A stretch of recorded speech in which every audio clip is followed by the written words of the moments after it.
This podcast is sponsored by nobody. Hey dudes, welcome to Splat from the Past, the only 80s themed horror sci-fi show where things can get totally radical.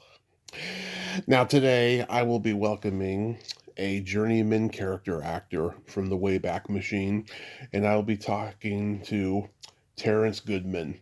Terence was on so many great TV shows back in the day, particularly sitcoms, but he was on all kinds. He was on Laverne Shirley, Three's Company, BJ and the Bear, The Fall Guy, Hill Street Blues, and he's been in some great cult movies. He was in Ode to Billy Joe with Robbie Benson. He was in Island of Blood. He'll be my second guest from that underrated slasher classic. And he was in Ninja 3, The Domination. He'll be my second guest after Lucinda Dickey. And it's going to be great to have him on today. And he's a journeyman. Like I said, it's going to be great to talk with him today because he's been all that great stuff. And you know me, I love talking to my journeyman. Also, this Saturday, February 28th, from 12 p.m. to 2 p.m. California time, my friends and past guests Pleasant Gaiman and Jenny Shore will be appearing in a virtual event, a Zoom, alongside Bruce Moreland, Teresa, I can't pronounce her last name, let's just call her Teresa K., and Chip Kinman, and they are going to reminisce the punk rock days and answer all your questions. War stories, tales of punk mayhem. So get your tickets for $25.31 and have some fun with this group. I wish I could join, but it's the end of the month and I am broke. But because I love Pleasant and Jenny, I had to promote their event. So yeah, here is my interview with Terence Goodman.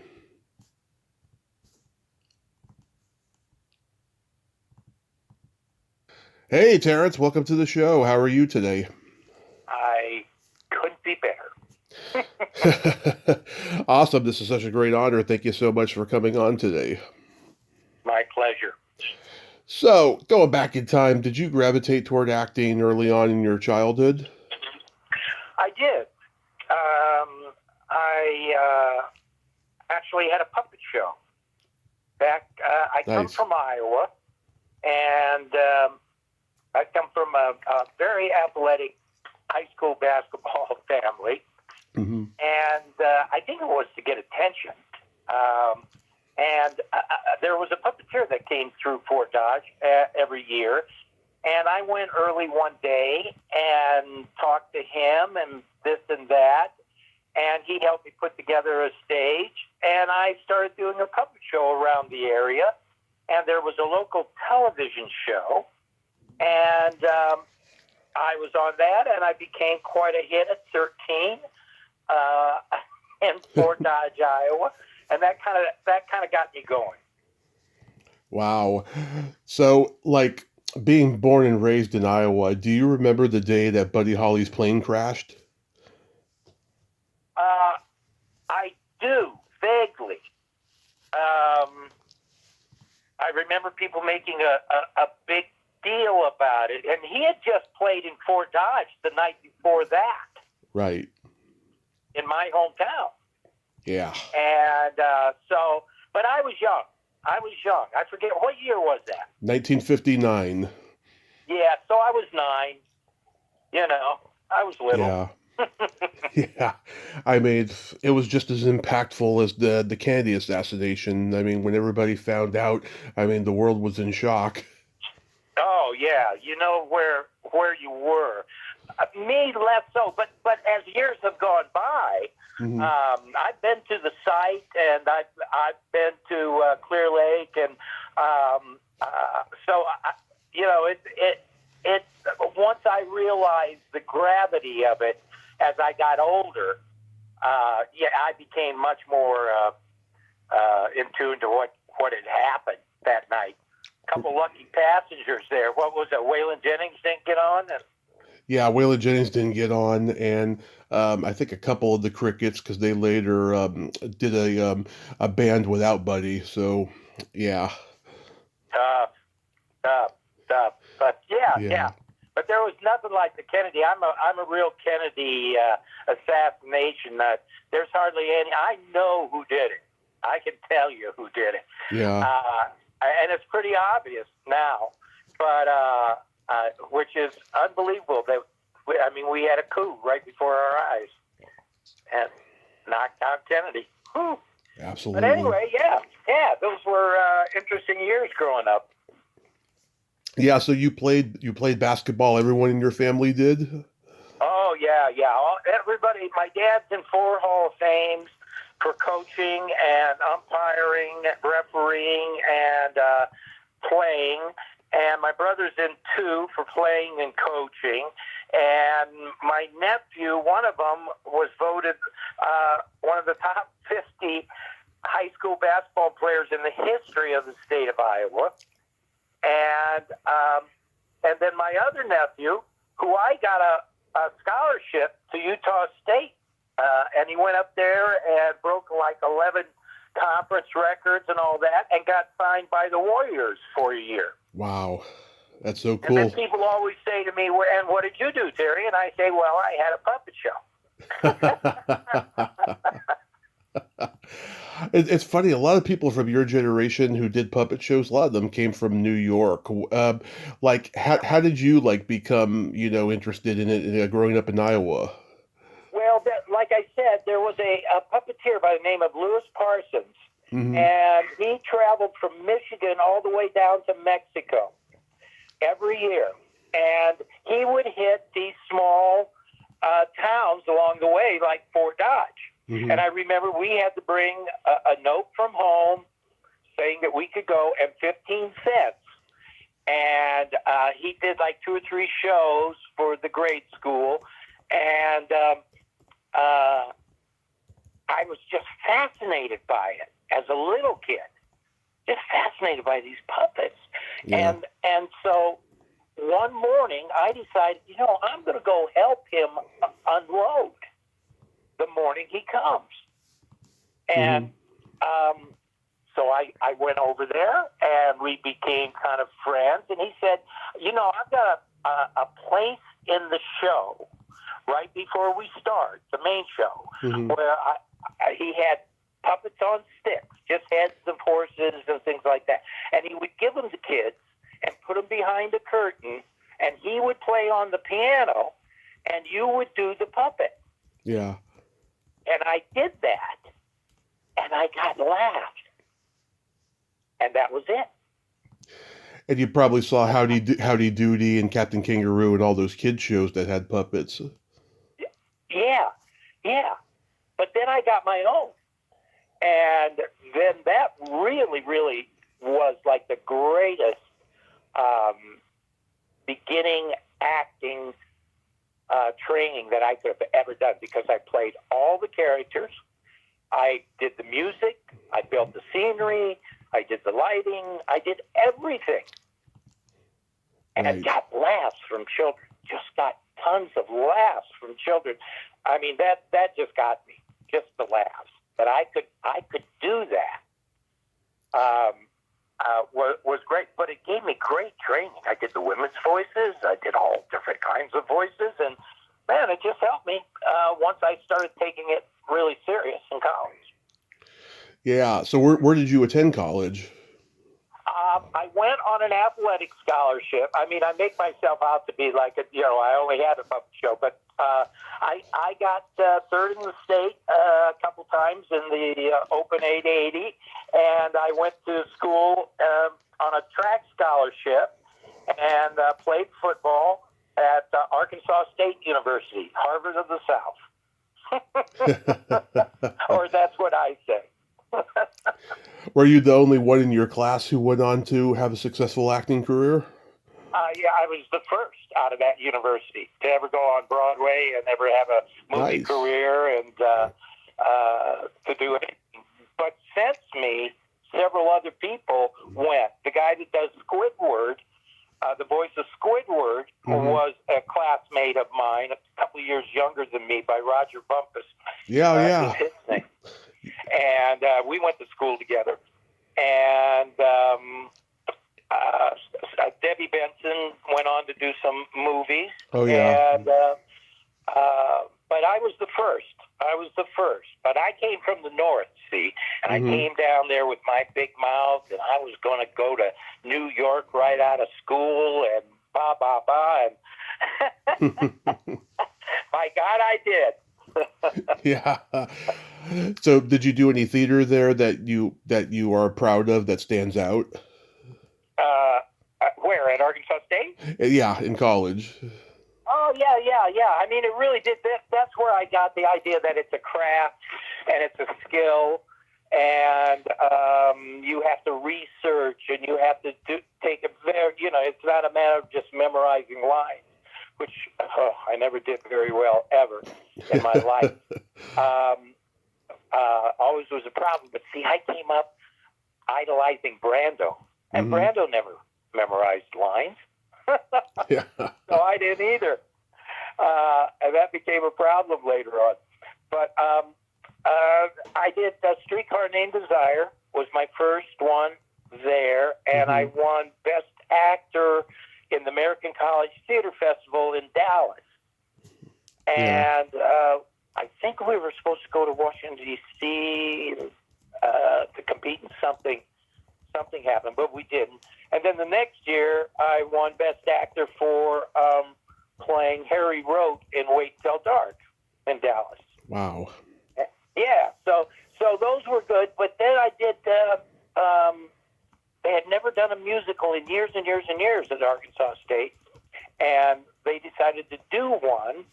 And I played Don Quixote in Man of La Mancha, and it was a huge hit.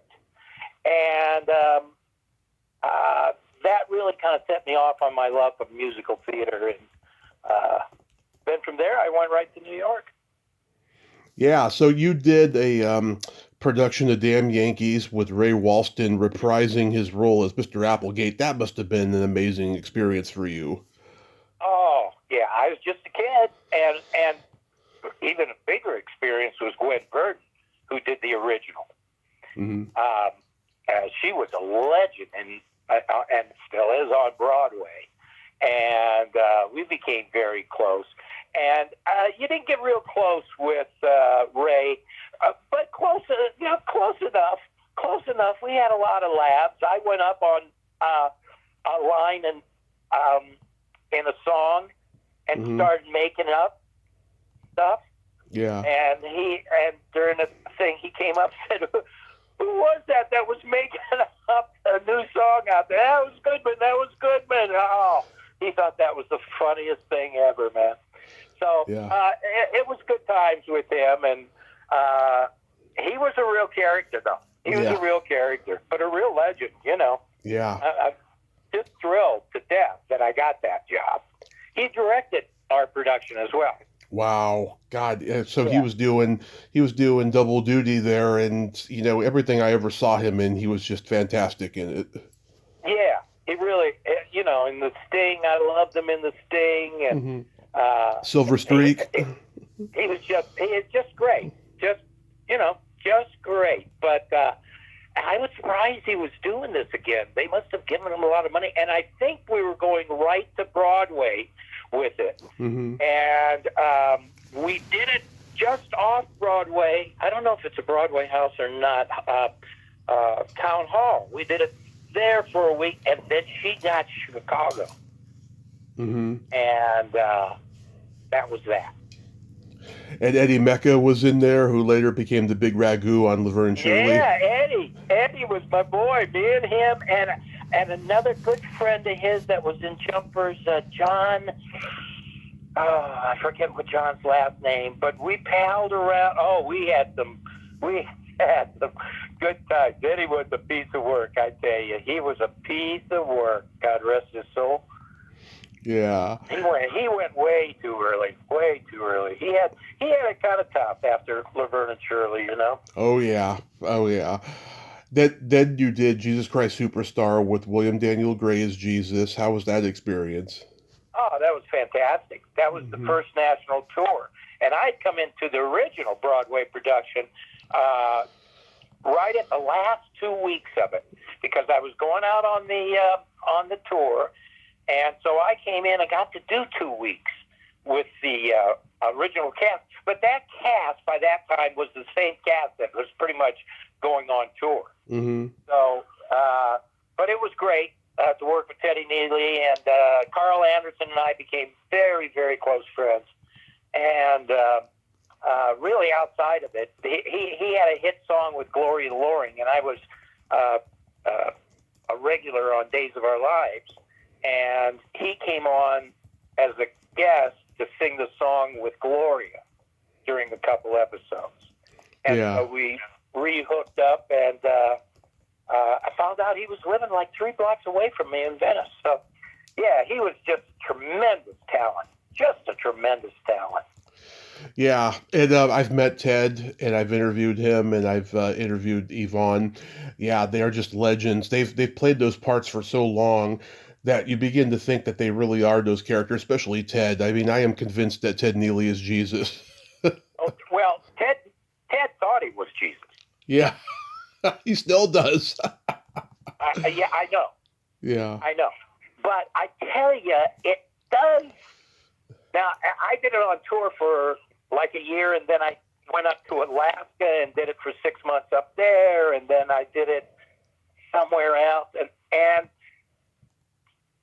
it's a funny show to do because it's, if you believe in that, Mm-hmm.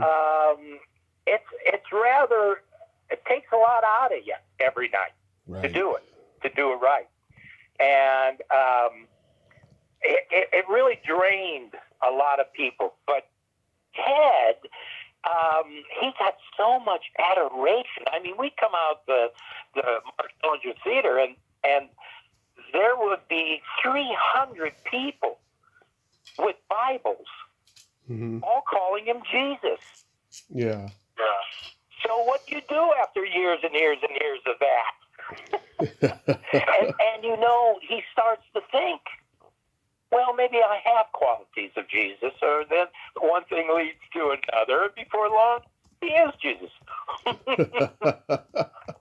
Yeah, he's a great guy, though. A really great guy. Just a great guy. I've socialized with him. I saw him in Des Moines with Carl. They were running the tour again, and we all went to dinner and talked about old times, and he was just great. And then he came. I live in Park City, Utah, and then he came up here Mm-hmm. and did it at a theater we have up here. Right. Now, he must be 70, 80 years old. They needed a couple of guards to help him in Gethsemane get off the ground. But other than that, he sounded good. Yeah. So, what year do you move to LA? Well, I'm on tour with Superstar. Mm-hmm. I take some time off because I'm going to Boston to do Godspell, Judas and Godspell. Mm-hmm. And I stop and I see my girlfriend and Debbie Benson in West Helena, Arkansas. We're in there watching TV, and on the TV comes a thing saying Max Baer of Jethro Bodine fame is having an open call in Greenwood, Mississippi, for a movie called Ode to Billy Joe. Right. Based on the record Ode to Billy Joe, and they're looking for authentic people. And I said to Debbie, well, let's go down there and audition.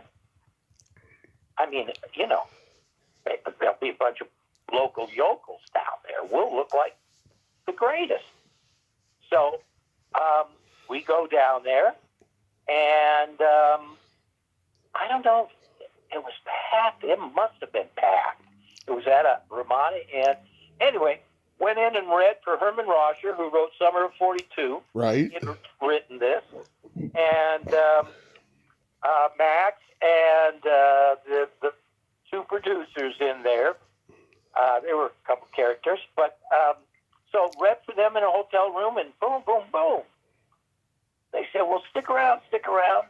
So I read a couple other times. And they said, well, we'd like you to come back tomorrow and read with some other people. I said, great. So I don't know how far away we lived. Mm-hmm. But it was a couple hours, 2 or 3 hours. So we went home. She didn't get a call back. So there was a problem. Yeah.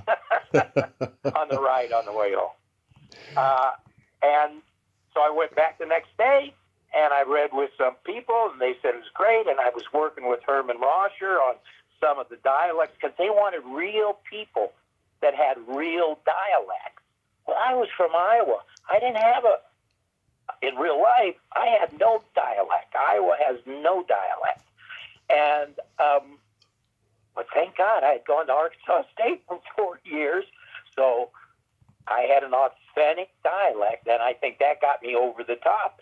So I went to Boston, forgot all about it, and was doing Godspell there, and got a call at the box office. They say, someone from Warner Brothers left a message. You need to give them a call. And that was that. Isn't that something? It is, yeah. And, just like Summer of 42, Ode to Billy Joe was a low-budget film that became a $40 million phenomenon at the box office. It seems Unbelievable. Unbelievable. Yeah, it seems It like just took off. It seems like Raucher really touched on the American zeitgeist of the Vietnam era and post-Vietnam era, and that he knew how to, write about, being a teenager and coming of age. Yeah, the coming of age thing, that's all heartbreaking. And, but he had the restriction of this song that he had to deal with this one. Mm-hmm. And I think Summer of 42 is a lot richer than Ode to Billy Joe, but right. I think it turned out okay. It's a good one. Bobby was good in it. She was terrific in it. Glynis O'Connor, yeah. Yeah, so yeah, everything turned out okay, and it put me on a career path. But I went out to L.A. and I didn't know so. And you had Jethro Bodine direct the movie. Yeah, and he was a piece of work. Yeah. Oh man, he was a real piece of work. But yeah. I became friends with him, because he was the only one I knew out there, and I hung out at his house. A lot of people hung out at his house. And so that kind of got me going one way or the other. And then, geez, I don't know how I finally got an agent out there. Like, I had the movie. You'd think I had this hit movie that I'd have no problem. And I got great reviews. And the Hollywood Reporter did a bio on Max and I, because we looked so much alike, they thought. And they had never done that since Brando in Streetcar Named Desire. So I thought, well, I'm in good company. I'm on my way here. And I just had no representation, and I was too dumb to know what to do. Sometimes naivete takes... It took a while. Sometimes naivete takes success. Yeah. I think, boy, if I'd known, I came up with John Travolta in New York. Mm-hmm. We were up for the same auditions all the time, and a bunch of us would just say, poor John Travolta, what's he going to do when he drops out of this business? Because he can't sing very well. He dances great. His mom and dad had a dance studio over in Jersey. And but he's not a very good actor, and this and that. But then he gets these dumb roles and stuff. What's he going to do? I guess he's going to learn how to fly. Yeah. You guest starred on the Tony Randall Show. What was he like to work with? Oh, just great. Charming, and a real veteran, had been around, and cool. Nothing shook him, and he was just great. I just loved being around. I was in awe. Mm-hmm. I was a kid. I was in awe of this guy. Yeah, I think Michael Keaton was on that show. Not that same episode, but he was on that show at that same time. He might have been. Me and Michael. How about guest starring on Chips? Oh, that was fun. Mm-hmm. That was fun. That was during there were a lot of drugs on that set. A lot of coke flying around between the boys. That was the Coke days. And, but they were great guys. They were great, both of them great guys. I didn't talk with Eric very much because I didn't have much with him, but I did talk with the other guy. Larry. And what was his name? Larry Wilcox. Yeah, Larry Wilcox, a great guy. And we had some friends in common that lived down in Venice. And so we had a little something. And we had scenes together. So between scenes, we used to goof around and all together. And he was a really terrific, down-to-earth guy. A lot of fun to be on.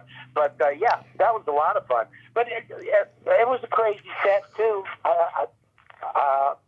I was supposed to go down a highway they had blocked off, and I was just newly married, and these guys were chasing me. And then all of a sudden, in the microphone, in the seat, the guy goes, pull over, Drake goes, pull over. You're supposed to pull over. I pulled over. I said, nobody told me I was supposed to pull over. And he was a screamer, and it was like, Jesus Christ, man, let's lighten up. But we got it down, and that was a lot of fun. That was a lot of fun. They were good guys. I'm a huge Laverne Shirley fan, and you were on an episode. Did you get that because of the Eddie Mecca connection? No.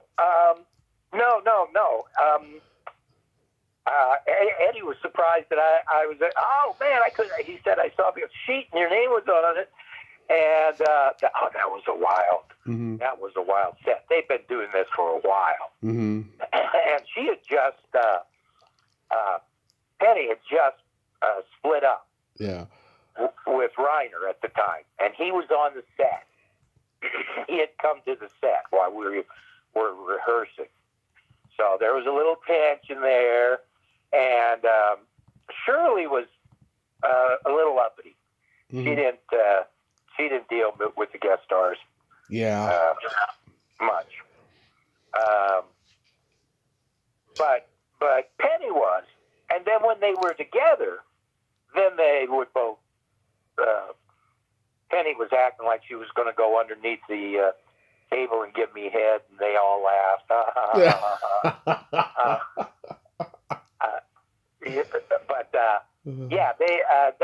They were fun. And then Eddie, I tell you, Eddie and the two guys on there, Squiggy and Lenny. Yeah. Oh, they were wild, man. They came into my trailer before we're getting ready to shoot the first one, because we would shoot two, one in the afternoon and one in the evening. And Eddie comes in with a bottle of Jack Daniels. The two guys come in with joints already lit, and like passing them to me, and I'm like, man, I'm just barely holding on to what I'm going to be able to do. But when in Paris, so, but I faked it. I faked it. But that's what these guys did before the show. Yeah. And they went on and they were straight as an arrow. I talked to Squiggy before he passed, and he told me there was always issues with the scripts that they were being given. In fact, one time he took his cigarette lighter and burned a script. Yeah, and isn't that funny? Yeah. Now you look back on it. Yeah. You want to go, how dare you say that there's an issue with the script? Just do it and take the paycheck and go home. Be happy. Don't make trouble. Yeah. It's Laverne and Shirley, for God's sakes. It is Chekhov. Yeah. But we all think that when we're doing it. Like on Days of Our Lives, I do the same thing. I was pissed off that they put a bandage wrap on my they put a white cast on my arm. Mm-hmm. And I wasn't the main character in the scene. I was upset that I was upstaging the whole scene with this white cast that was hitting the light, and everybody was looking at my white cast. Yeah. And I said, guys, let's take it down. Can't we put a bandage on it or something to take it down so it's not white? I was in deep shit. I didn't Yeah. last long after that, come to think of it. Yeah. And And also, I said to him, oh, really? Why don't you just put a red ball on my nose and I'll stand back there with that? They didn't take that well. Oh, I was young and cocky then, boy. Yeah. Paul Wilson from the improv group Off the Wall, he plays your friend Eraserhead in that Laverne Shirley episode. Oh, he's the greatest. Yeah. He was the greatest. Yeah. Yeah. What's he doing? He's in the improv group Off the Wall. He's been with them for 50 years now. For years, I think, huh? Yeah, like over 50. And he's got that Eskimo hat when you guys first get to the pizza place. And he looked like a young Philip Seymour Hoffman in those days, I always felt. Yes, he did. Yes, he did. Yeah. Yes, he did. And he was good. He was the whole thing, man. I just laid back and let him do his thing. He was great. And just a great, great guy. Yeah. Just fun to be around. You did a very funny episode of Three's Company. I've seen it many, many times. That must have been a lot of fun. That was great too, because I made real good friends with John Ritter and Suzanne Summers on that show that lasted for years after that show. I was just a guest star on it, and it was funny. She comes in second day rehearsal. She comes in like 45 minutes late, and Suzanne and everybody's like, "Oh, John Ritter was ruthless in busting balls, just ruthless, funny though, just funny, and saying things you could never." The show was better in rehearsal than on air, but you could never do it on air. Of course. Because he'd say things like, "Oh, Janet, you look wonderful today. Say, is that cum in your hair?" Yeah. John, everybody fall on the floor. Yeah. He was a gas, just a gas. But she comes in 45 minutes late. Her Porsche broke down. And she goes, "All right, come on, everybody give me shit. Come on. I mean, they were such a good group. And she goes, "Oh, no, I got to get a car service. And, oh, they're going to bitch about that, and blah, blah, blah." And someone said, "Well, if you did live down in Venice or something," I said, "Oh, do you live down in Venice?" And she goes, "Oh, yeah." And I said, "I live down in Venice. I'll give you a ride in." And she goes, "Well, where do you live?" I told her, South Venice Boulevard. She goes, "I'm right on the horizon, about 3 blocks away." And I said, "Yeah, I'll pick you up in the morning. We'll come in. We'll take you home at night." So I got to drive her in every day and do that for all week long, and got to really know her. And she is a gem. Smart as a whip, and well-read, really well-read. I was like really surprised. And no, she was fantastic, just fantastic. She was from my hometown, San Francisco. Oh, is that right? Yeah. Oh, you're from San Francisco. Yep. And I love that town, but I hate what they've done to it. oh, me too. Trust me, me too. But yeah, I mean, because she had been in a Dirty Harry movie and American Graffiti. Those were San Francisco productions, you know. Oh, were they really? Yeah.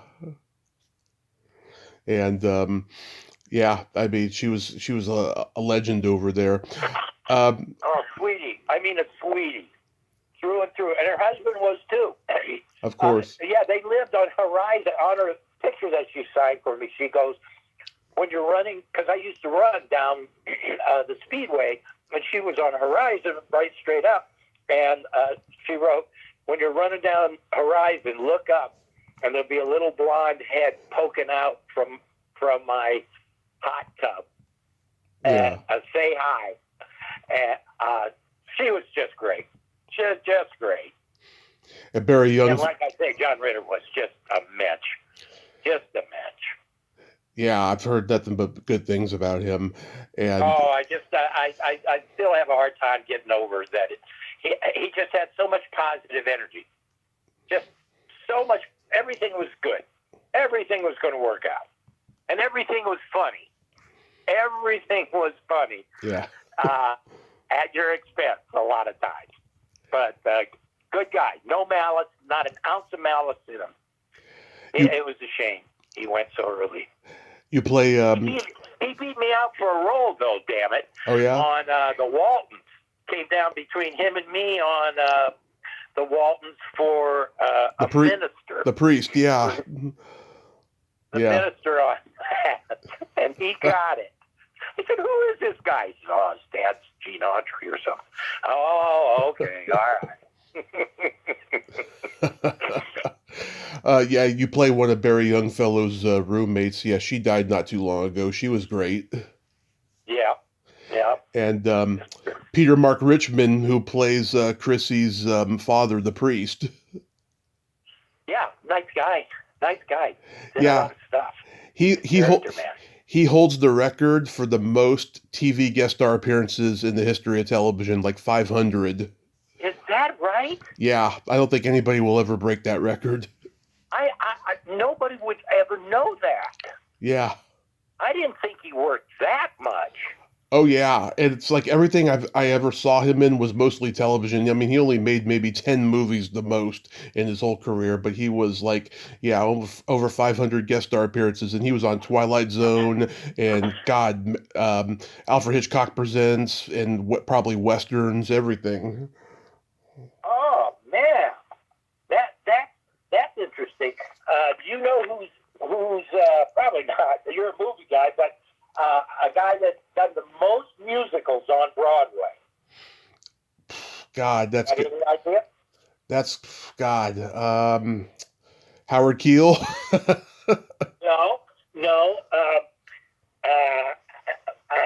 Now his name's slipping me. He's on the original Law and Order.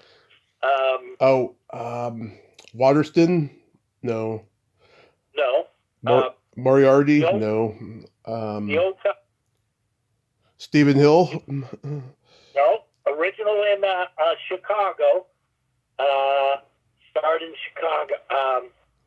Jerry Orbach? No. Jerry Orbach. Wow. Jerry Orbach. I did not know that about him. The most musicals? Yeah, no one, but when you start thinking about it, you go, oh, yeah, he did this, he did that, he did the Fantastics, he did this, Yeah. So anyway, yeah, that's interesting that he was.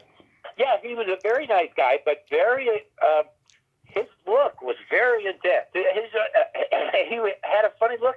That's why I'm thinking, geez, he was everything. Mm-hmm. He wow, was. Good for him, man. You did a couple. Character actors, the story of my life. Oh yeah, I love the journeyman actors. They got great stories. You're telling me a lot of great stories.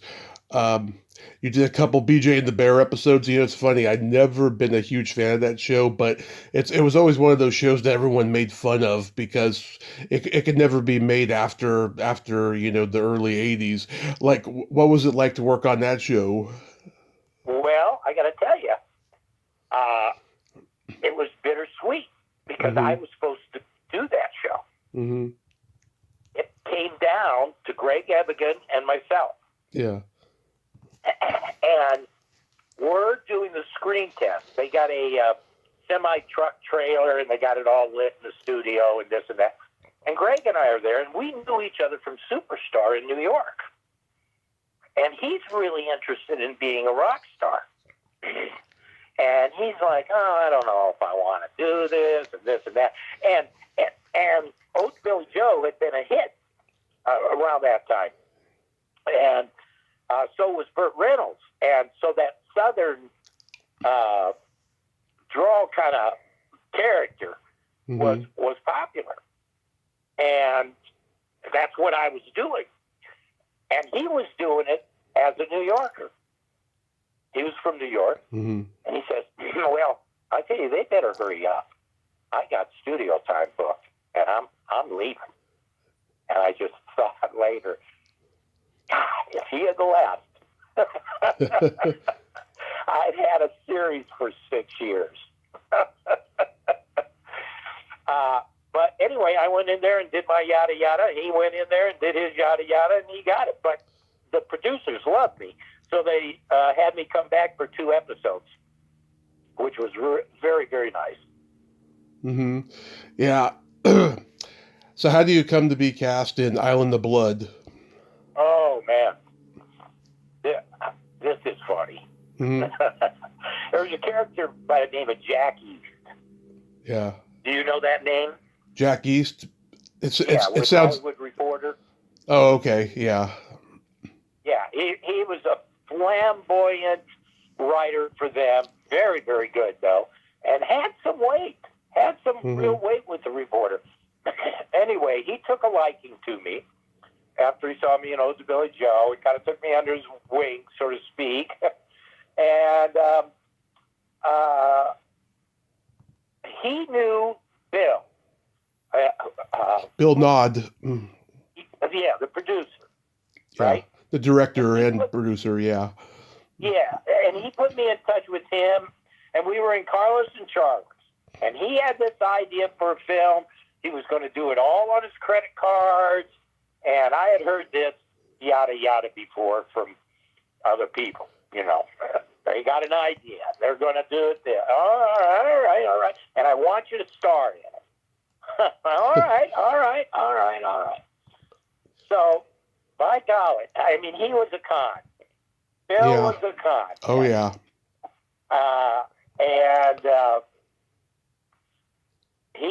I signed a contract with him. I pulled it up. It's funny. I had it the other day.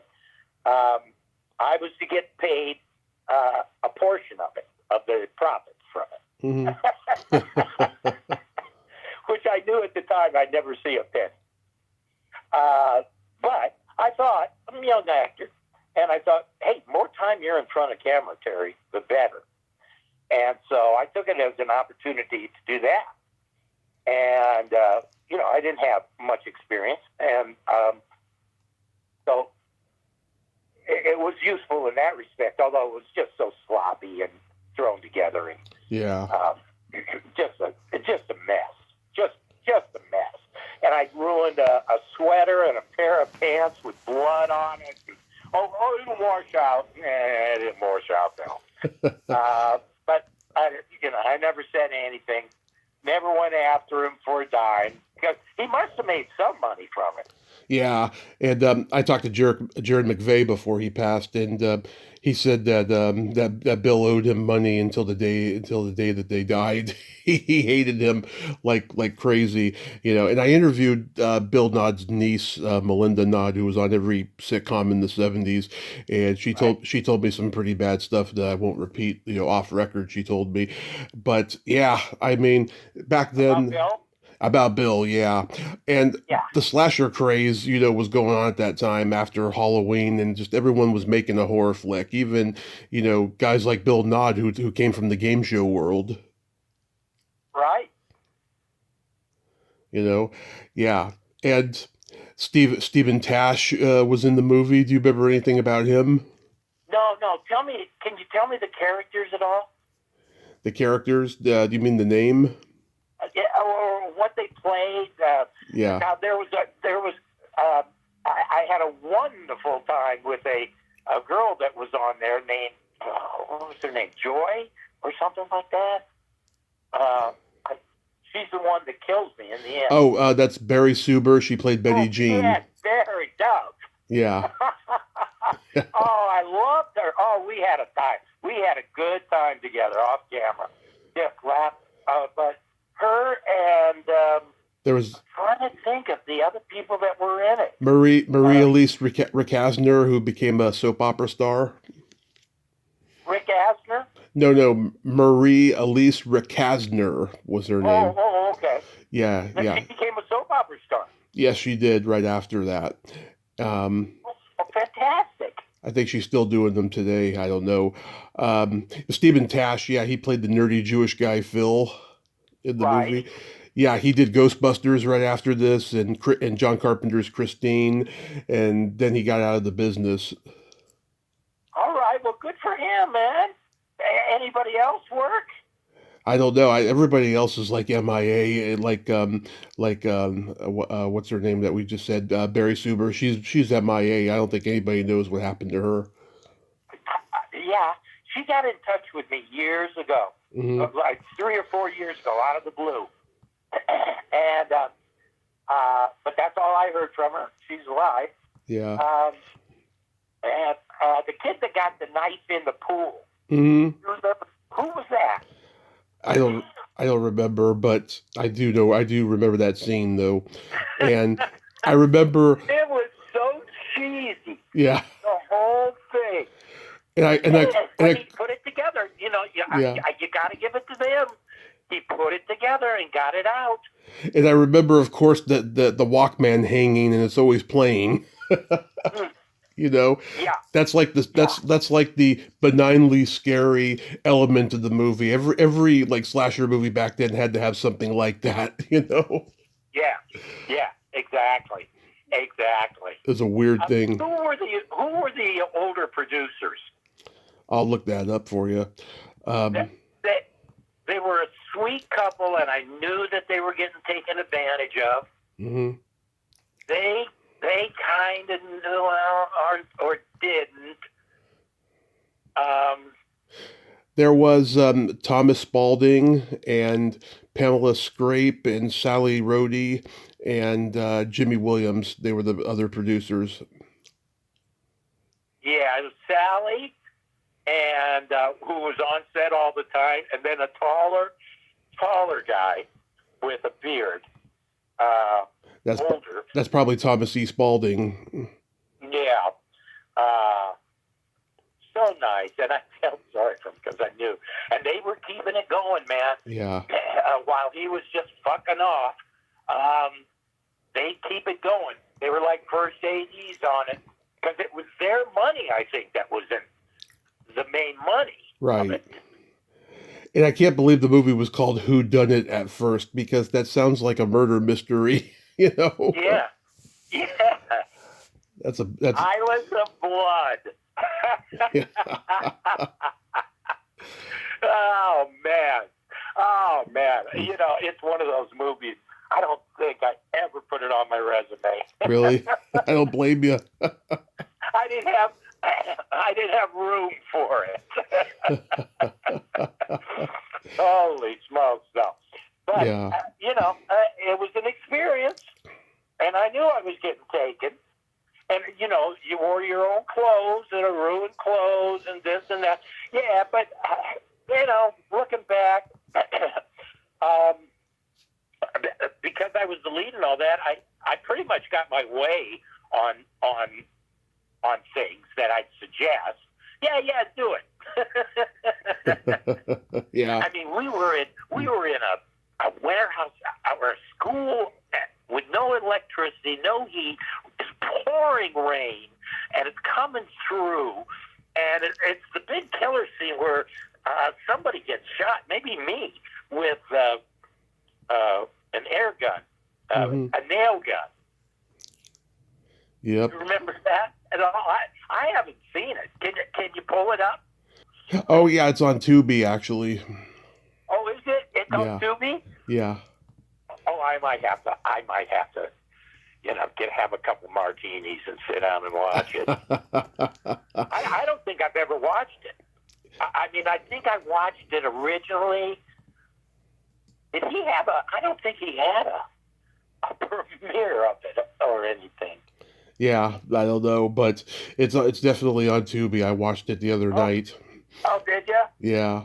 Got through it? I've seen it many times, because I had Jared on before he passed, and right. And yeah, I like it. I mean, I love all the old slasher movies from that time because as bad as they are, they're fun. Great, and really, the campier, the better. Yeah, and you were in the football military episode of The Fall Guy where you played Colt's cousin. Yeah, that was a lot of fun because I had played football in college, and so I got to put the pads on again, which was a big mistake. I got smacked around pretty good. Took some hits, though. But got blisters so bad. Wearing those cleats again. Oh, I remember that. But it was that was a lot of fun. And he became a good friend. Yeah. We were on that show 10 days. Tony Longo and I. Tony Longo's gone now. Oh yeah. We became real close. Went out to dinner after the shoots at night and laughed it up. And he was a real gentleman, really nice, and he's the best. I keep waiting for someone to say, "Oh, he passed away," but I don't think so. Mm-hmm. He's got to be in his 90s. So Lee Majors, he's in his late 80s. Yeah.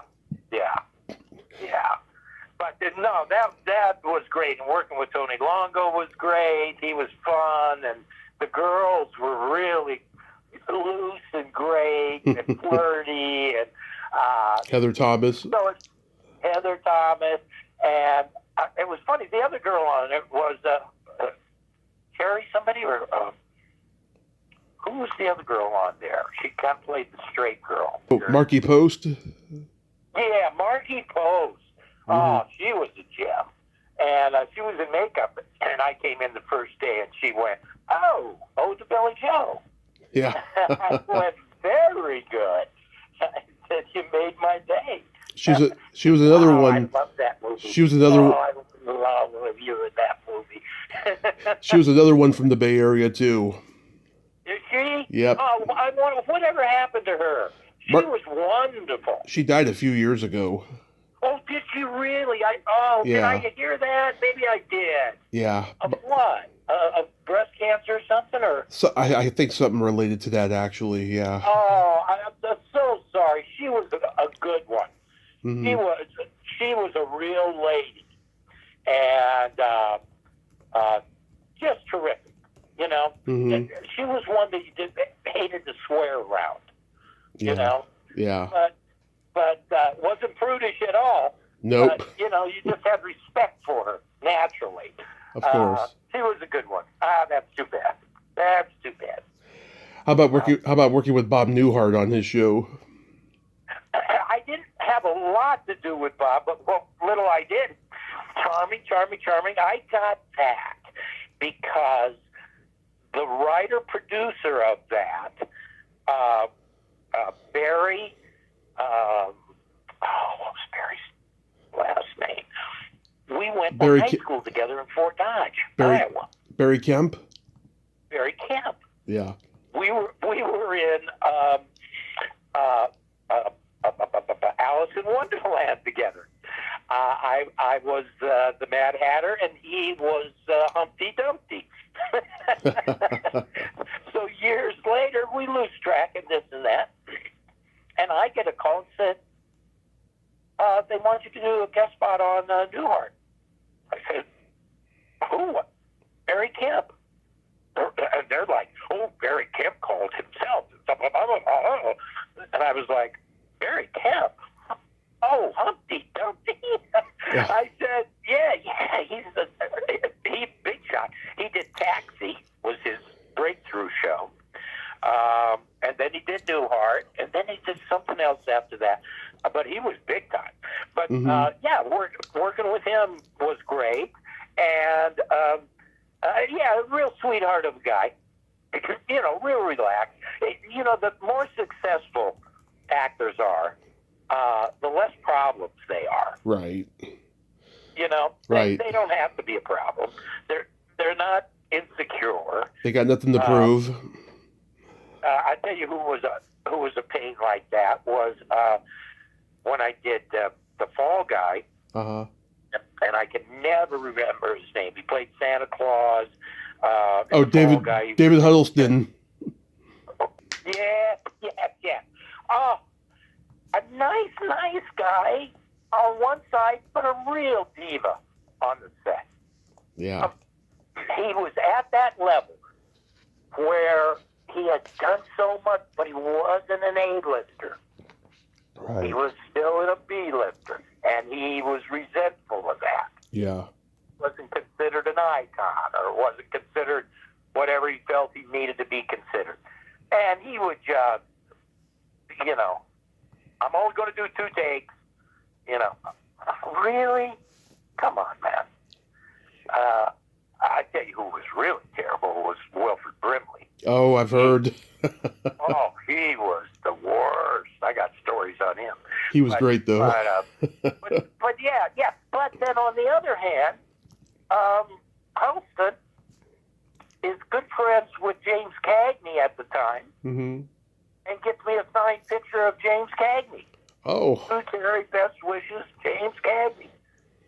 I thought, what a great thing to do, because we were talking about Cagney, how great he was. And and he put me in touch. I had a screenplay out I was pushing called The Times of Danny Bailey. Mm-hmm. And he put me in touch with the director, legendary director, who did The War Wagon. I can't remember his name either. Was that Howard Hawks? No, not Howard Hawks. John Ford? No. Burt Kennedy. Burt Kennedy. Man, you are the man. You are the man. I tried. Burt Kennedy, another really nice guy, and read my piece and thought it was terrific and was interested in doing it, and wrote me a letter for it. But he and I had no idea it was legendary, like he was, until I got over and went into his office. There was John Wayne's hat up on here, and there's pictures of him and all these zillion stars going back to the 20s. So nice guy. But on the set, just a prick. Mm-hmm. Hold up the set, hold up on purpose. Guys. Yeah. But he worked and worked and worked. He did. Do you remember being on We Got It Made? Barely. Yeah, I remember the scene because I've seen every episode on YouTube. Really? Yeah. Oh my God! Now there's one I only saw once. Now I was all pissy on that show because I had a big part when I came in. Yeah. And for time they kept cutting, and where do you cut? Well, you cut the guest stars. You don't cut the leads out of there, and they had too much lead time, and our scene in the bar and everything was big and long, and it got cut down to, I was barely in it, as I remember. Yeah, you're one of the bar patrons. Matt McCoy is trying to talk. I think it was Bonnie Urseth. He's trying to talk her into coming back home and forgiving him or whatever. And it's his birthday, and he's telling her that his card ended up in his girlfriend's underwear by accident. And you're like, that's disgusting. you're like listening in on their conversation. And there was another guy with guest star with me. Oh yeah, I know the bartender. Classic guy. The bartender. He's been in 100 movies. I know who you're talking 100 about. movies, and was best friends with. I'm just terrible with names. Robert Costanzo. The guy that's, doing the not the Jimmy John's, but the other commercial. Robert Costanzo. What's his name? The little guy from Taxi. Oh, Danny DeVito, yeah. And, Danny DeVito, yeah, they're best friends, and he lived down in Venice, not too far from me, and so got to hang out with him and Danny DeVito a few times down there, which was very interesting. But he was a great guy, and an actor that just, as they would cut my shit, I'd look to him and he'd go, "Hey, showbiz." That's it. Hey, it all pays the same, brother. It all pays the same. It's Robert Costanzo. Yeah, he's been in a lot of stuff. Oh, that's who it was. Yes. And I haven't seen him for a while. Did he die? No, he's still alive. Good. Because he's fabulous. Plays that Italian Yeah. So, big boy, he's great. He's great. And one of my favorite guests I've ever had was on that show, Stephanie Kramer. She's, God, one of the nicest ladies in the world. Oh, really nice. I'd forgotten about that. I'd forgotten about she was on that show. That didn't last very long. This was like one season, wasn't it? One season on NBC. It came back a couple years later in syndication, and it ran for about 3 or 4 years. But of course, Stephanie was on Hunter at that time, and Right. that show, as great as Stephanie was on We Got It Made, she was better suited for Hunter. Yeah. Oh, yeah. Yeah. And she was a good little actress. Yes, very, very talented, and she's a great Yeah. singer too. She used to sing on Hunter, and she even recorded an album years ago. Yeah. Real. Yeah. And nice girl. Very nice, very nice, Stayed nice. very nice. You played one of the morgue attendants in Ninja 3: The Domination. I've talked to Lucy. You really went through it. Yeah. Oh my God. Yeah. Yeah. I had a buddy that was doing sound on it Mm-hmm. and called me up and says, "You want to play a morgue attendant?" And I said, "What?" I said, "I don't know, man. I don't." He goes, "They're giving me a day rate." I said, "Well, shit. Oh, hell, why not?" I don't have many lines. I pull them out. I get my head conked and pick up a check. But it was fun. There again, it was fun. The main ninja guy was a cool guy. And I remember the guy that I worked with, the other attendant, was fun to work with. But yeah, it was an in and out thing. Yeah. And it haunted me. Lucinda Dickey, she's great, very talented. I've talked to her, and the director Sam Furstenberg. He's a nice man. Yeah. Yeah. Sam Furstenberg, really good director. Yeah. You were in the baseball episode of Perfect Strangers. Was that fun? Oh, it was great. That was great again. Yeah, I have nothing. When I'm working, I'm not working. There again, I got to play an obnoxious thing, and I looked huge in that thing. Now, they're small people. Yeah. But I'm only 6 foot, and I look like I'm like 6'3" in this thing. I loved it. And we were fooling around, and they threw up a ball, and I hit it in the studio, and it went up and broke the window in the booth. That's funny. We were just fooling around, and I didn't think I hit it that hard. One of the guys said, hit it, go ahead and hit it. I said, no, I'll break something. No. Okay. Damn. Who did that? Nobody said anything. Nope, we don't know. Yeah. He came in, did it, and left. But they were fun. The kid that played Melky or whatever that was. Bronson Pinchot. Yeah, he was a little full of himself. Yeah, he still is. Is he? Yeah, I know a couple podcasters who have interviewed him. He's a theater snob, and he's never learned the etiquette of on camera stuff, because he just acts like he's in the theater. He's just got a snap his fingers kind of attitude, Yeah, and he wasn't all that. I mean, that character was a great character that he had, but it was over the top, and it was, Yeah.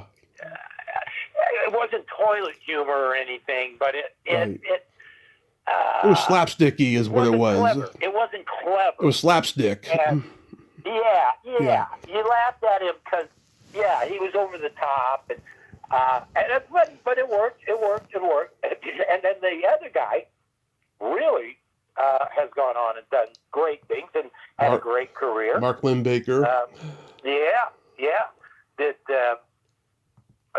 My Favorite Year. That's a great movie.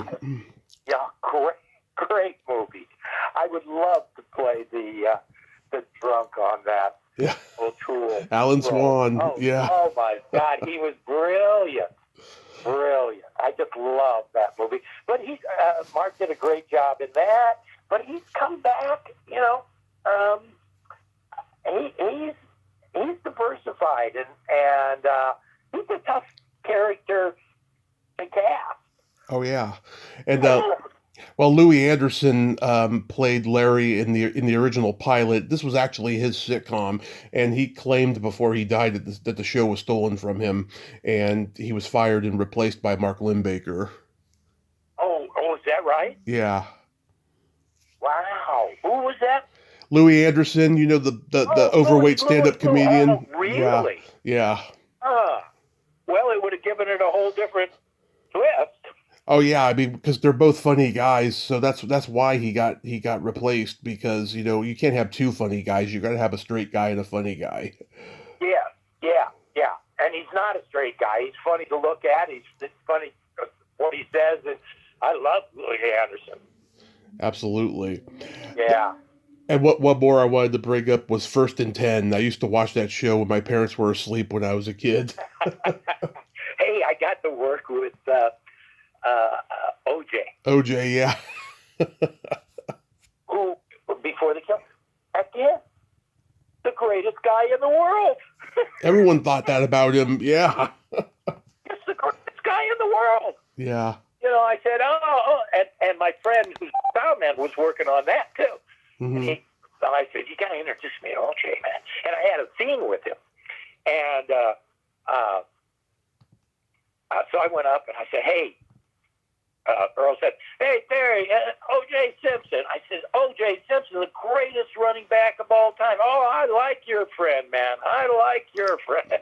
And we talked a little bit and this and that. And then we had a scene together where I had to come and arrest one of his ball players who was something of death or something. Oh, yeah. Yeah, I remember that. Yeah, yeah, he was in jail, and then OJ bailed him out, I remember. Right. Yeah. But OJ was, you know, a gentleman, terrific to be around. You know, he was smooth. He knew, you know, how to play a crowd. You know, he was slick. But, you know, he obviously killed her. Yeah. But that's somebody else. Hey, you know, we look at these guys out on Sunday. They're brute animals out there. Right. And then we expect them to be in society, never to make a mistake. Now, that's a little big of a mistake. Yeah. But you know, it's always there, guys. Let's not be surprised when we hear of abuse of something or this or that. Come on, man. Help these guys when they get off the field. Right. You know, because deep down, they are, if they're any good, they're animals. You know? Yeah. They're vicious. I mean, now they really get the ball players to buy into violence. Violence is the thing. We want a player that's violent. Yeah. Ooh, damn. So what do you got going on these days? Well, I'm doing a commercial for some AI company. Doing a lot out here with social media and web stuff, which I don't know anything about, but there's, you know, two-minute pieces that we do. So we're not going national, but I just had a national out for Tovala, where I play a senator. You can Google that, I guess, or YouTube. And it's a good little piece. And they asked me back again, and I just shot another one for Tovala, different character, right? Which is the first time in 53 years that's happened. Same product, but brought me back as a different character. Mm-hmm. Strange. Anyway, yeah. Because I'm really visible in this commercial. So I got that going. But the big thing is my son's graduating from Berkeley. Yeah. Oh, nice. With this May with 2 degrees. And so I'm done living in Utah.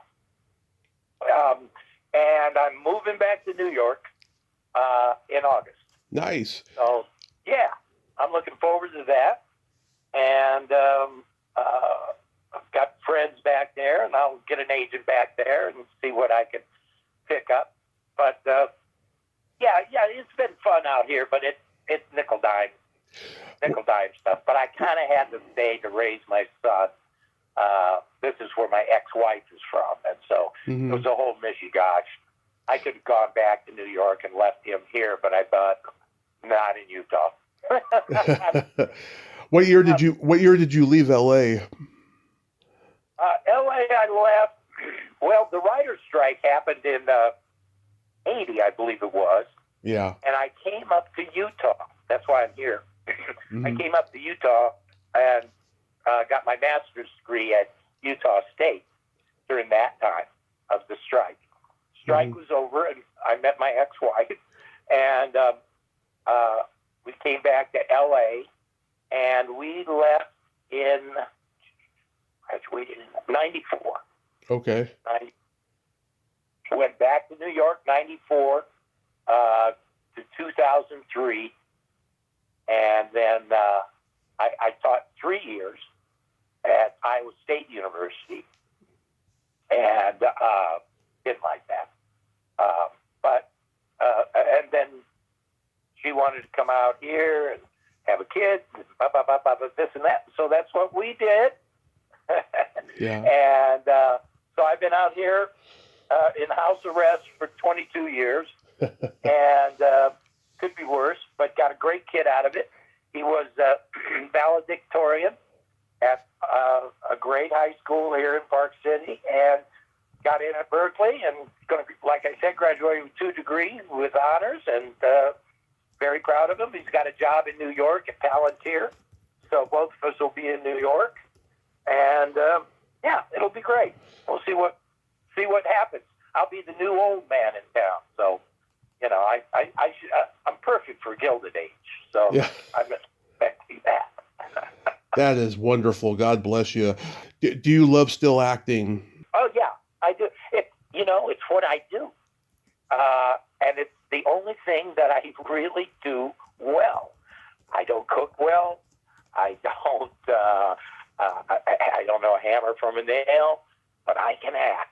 And give me a script, and I'll wring that thing out and make it work, no matter how bad it is. I just did an audition that was just absolutely terrible.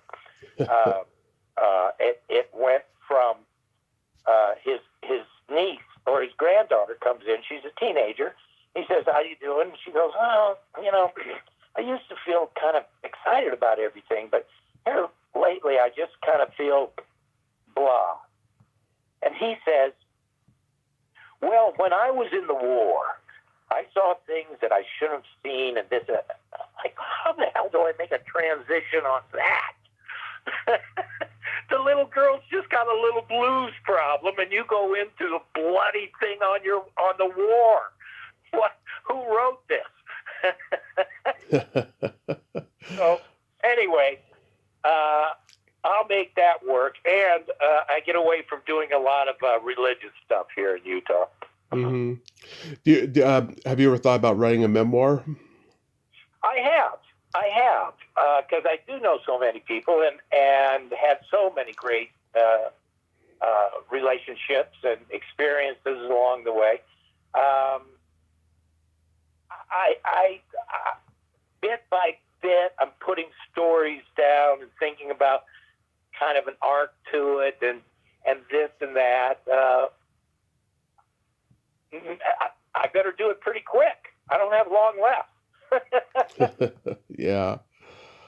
I mean, everyone's writing a memoir these days. I think you definitely have some great stories that you could put down. I got some great stories. And the idea that I came from the cornfields of Iowa, and I wasn't supposed to do any of this.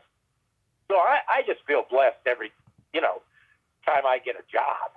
Yeah. I'm just so thankful. And I've made my sole living as an actor for 53 years. I'm proud of that. Not many can say they did that. And I have a great reputation in the business, and people seem to like me, and doggone it, yeah, I'm a good guy. You are a great guy, and I thank you so much for coming on today, Terrence. This has been You bet. fantastic. You bet. It's been fun. It's been fun. You know, actors, nothing better than talking about yourself. Yeah. You know, you know, can't go wrong there.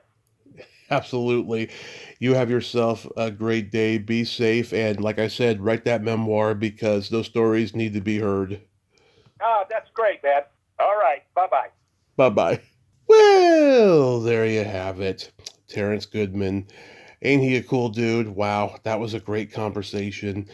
He's a nice southern guy from Iowa, and he's got great stories. And like I said, he's got to write that book. I say that about everybody now, but it's true. I mean, there's so many great stories that need to be told, and his is definitely one of them. And I enjoyed that conversation thoroughly. Well, until next time, this is Tommy Throwback Kovac saying there's no shame in living in the past because the present sucks. Later, dudes.